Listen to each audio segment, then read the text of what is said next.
Hi everyone. This lecture is on radiation. Radiation comes in many different varieties. Some are safe and some are dangerous. Three general types of radiation are electromagnetic waves, cosmic rays, and radioactivity. Electromagnetic waves are what we also call light waves, but they range from long wavelength radio waves up through microwave, infrared, visible, ultraviolet, X-ray, and gamma rays. This is called the electromagnetic spectrum. And coming from the sun, we can divide the radiation into three basic types. Of course, the one we're most familiar with is the visible light. And that's much of the radiation from the sun. That's where the intensity is peaked. At longer wavelengths, we have what's called infrared radiation, sometimes called heat radiation. And at the shorter wavelengths, we have what's called ultraviolet radiation, and that's what can give you sunburn. So most of the solar radiation is beneficial to life. Infrared radiation warms the earth, and visible light is used for photosynthesis and also for vision. But ultraviolet radiation is harmful. Ultraviolet radiation is energetic enough to split molecules and to damage living cells. So, for example, it can cause skin cancer and also reduces agricultural productivity. Most of the ultraviolet radiation is absorbed in the atmosphere either by oxygen molecules, O2, or by ozone molecules, O3. And there's actually sort of a chain reaction going on where the ultraviolet breaks up the oxygen molecule into individual atoms. Then those atoms will then combine with ordinary oxygen to make ozone, and then the ultraviolet light breaks up the ozone again. So you've got this cycle going on that has the net effect that it reduces the amount of ultraviolet light that reaches the Earth's surface.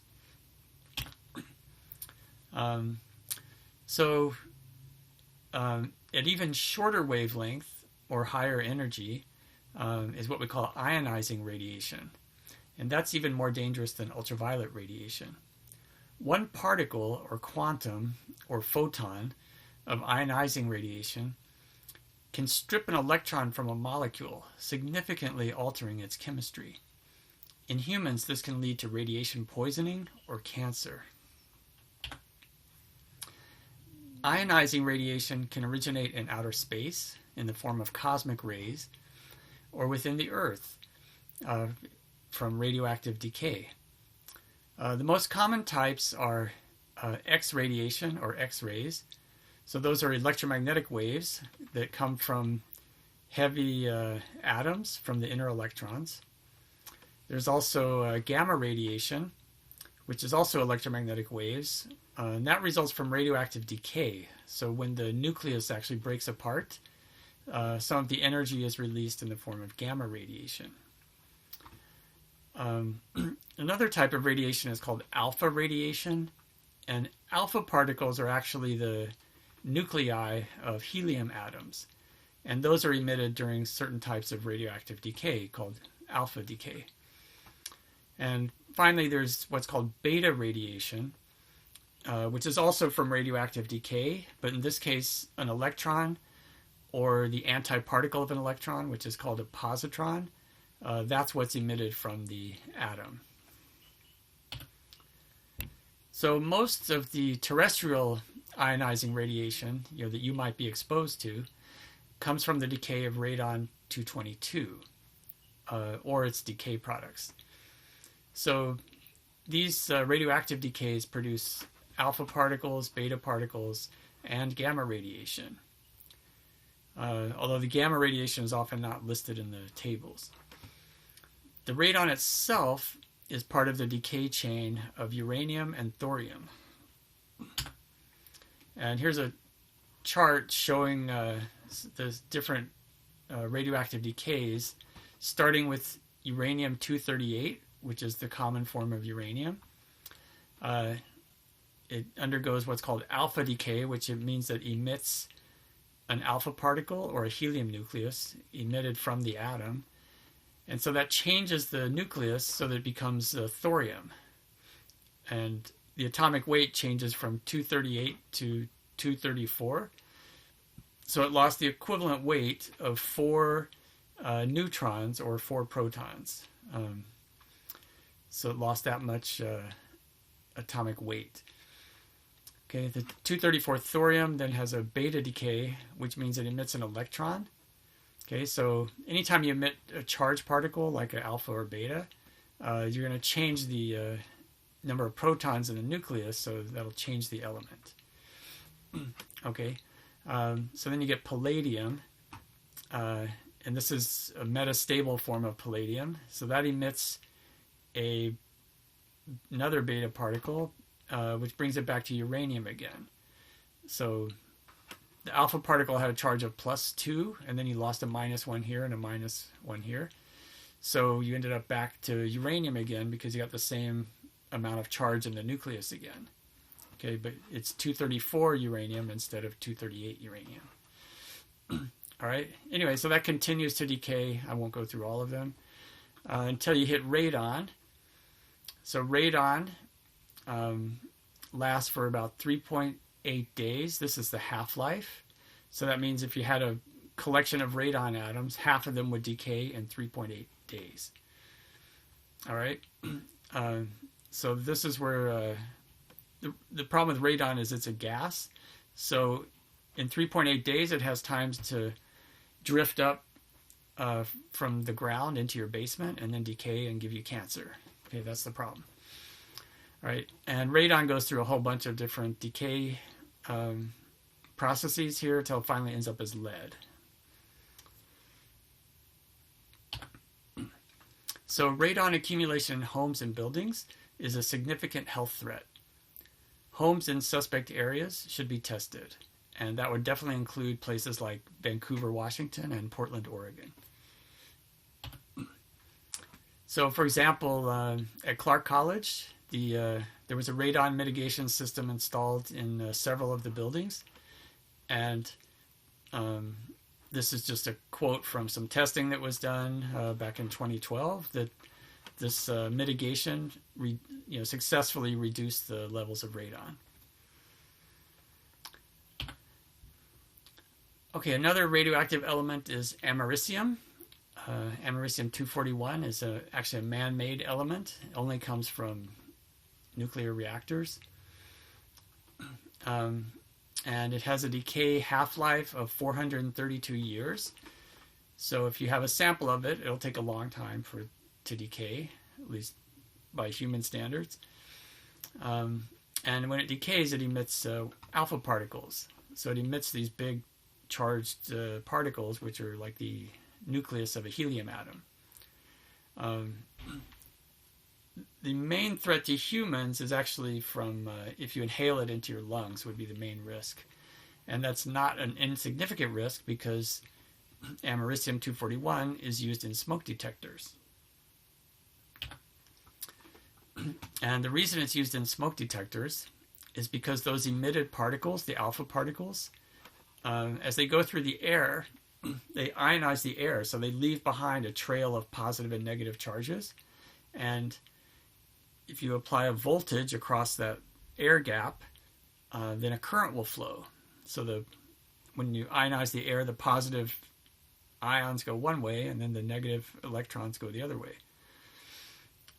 Okay, so you can get a current through a smoke detector by having a battery in it. And the key is that if smoke gets into the air, then the ions will stick to it and the current will drop. And that would trigger the alarm to sound. Okay. So anyway, that was a practical use of radiation. Here are a few ways of measuring radiation. You don't really necessarily need to memorize these, but you should be familiar with them. So a becquerel describes 1 becquerel is 1 disintegration per second. So that's describing the number of radioactive decays. Okay, and a related unit is called the Curie, named after Marie Curie. And that's defined as 37 gigabecquerel, okay, which is 37 billion becquerel, or 3.7 times 10 to the 10th. Okay, so that's a lot of nuclear decays for 1 Curie. Okay, radiation dose is the absorbed energy per unit mass. And that's the unit for that is a gray. And so 1 gray is 1 joule of energy per kilogram of tissue. And a related unit is the rad, and 1 gray is equal to 100 rads. In terms of biological risk, basically different types of radiation cause different amounts of damage. So typically beta radiation would be more damaging than alpha radiation, for example. So typically that's factored in with what's called a quality factor times the dose. And so that biological risk is measured in sievert. And related unit is the rem. So 1 sievert is equal to 100 rem.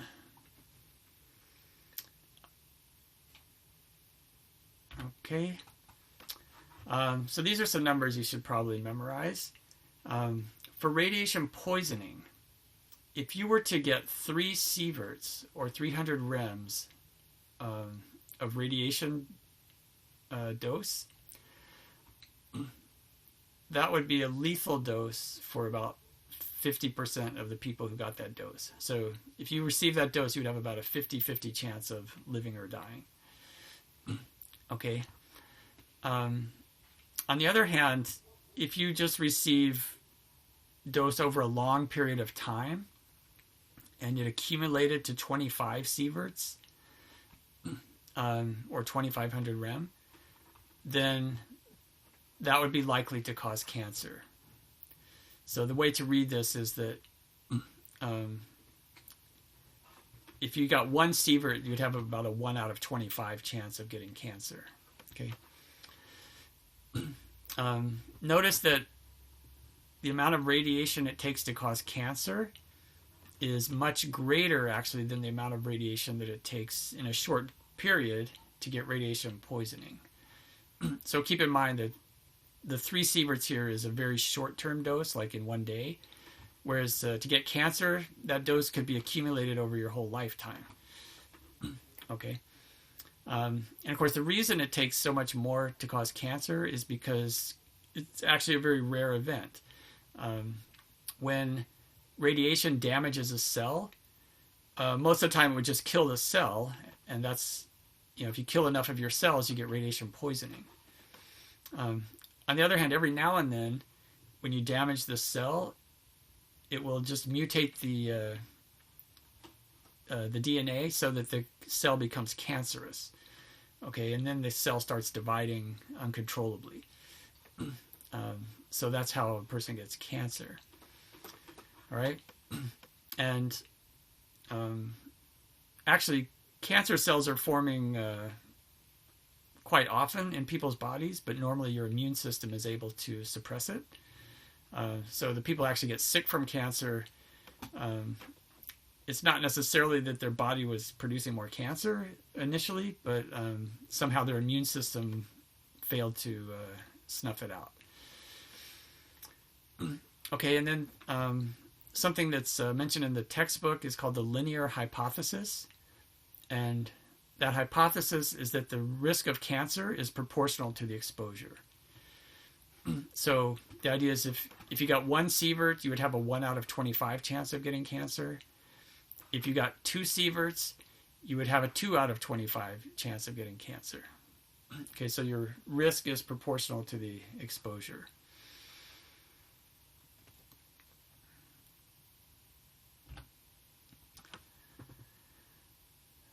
Okay, as far as where your exposure comes from, You can see in this graph about half is natural sources and about half is man-made sources. So radon, a related gas thoron, these natural sources, cosmic rays, just other radioactive materials in the soil. Actually, even in your bodies, some of the chemicals in your body are radioactive, like phosphorus has a radioactive component. Carbon has a radioactive component. So these sources of radiation are everywhere, and much of it is unavoidable. On the other hand, medical procedures like X-rays, those are man-made sources, and of course the reason you get them is because you're checking for other aspects of your health, right? So they're beneficial overall, but they do give you higher risk of radiation problems. Okay. So here's 3 things you should know about radiation. First of all, radiation follows what's called an inverse square law. So if you have a source of radiation, let's say a certain amount of power, if that power is spread out over a larger area, then you'll get lower intensity. So if you want to reduce your exposure from a radioactive source, the simplest way to do it is just get farther away so that that energy is spread out over more area. Okay, basically, if you have a source of radiation, you can think of the power being spread out over a sphere around the source, and the bigger you make that sphere, the lower the intensity of the radiation. Secondly, shielding. Different materials will shield radiation, some more effective than others. Shielding is characterized by what's called a half-value layer, or HVL. And that's the distance of the material that's required to block half the radiation. So for alpha particles, just your outer layers of skin have several half-value layers, so that'll block it. That's why this is not particularly dangerous. Beta radiation, wood is pretty effective, blocking beta radiation. And of course, X-rays require some kind of lead shielding to block it. And finally, the half-life of a material is the time it takes for half of a sample to decay. All right, so I showed you that earlier with the table on uranium and radon. So if you have a certain amount of a sample, if you wait one half-life, then half the sample would have decayed. Okay. So just to give you kind of an example here, a fission reaction, which is what takes place in nuclear reactors, you have a neutron combines with uranium, and so that makes a little bit heavier type of uranium. And that heavier uranium is not stable, so it splits into 2 other atoms. And when it splits, it actually releases energy and also releases 3 more neutrons, which is why you get what's called a chain reaction, because you start with 1 neutron and you end up with 3 neutrons. So it becomes more likely to get further reactions going. Fusion is what takes place in the sun, and in fusion, deuterium and tritium, which are both heavy isotopes of hydrogen, so they both have 1 proton, but deuterium has a neutron in it and tritium has 2 neutrons in it, so the total weight or mass is 2 units for deuterium and 3 units for tritium. So deuterium and tritium combine and actually stick together and form helium. And when they do that, they also release a neutron and some energy. Okay, so fission takes place when atoms break apart. Fusion takes place when atoms come together. And with heavy atoms breaking apart, that releases energy. And when very light atoms come together, that also releases energy. If you try to combine heavy atoms, like if you put the barium and krypton back together again, that would require an input of energy. Okay? So fission is the basis for nuclear reactors and also atomic bombs. Fusion is the source of energy in the sun, and people are trying to actually reproduce that on Earth. Okay, and the biggest experiment for that is called ITER, the International Thermonuclear Experimental Reactor. It's located in France. It's an international collaboration. And if you go in Canvas, there's a link for a video on ITER.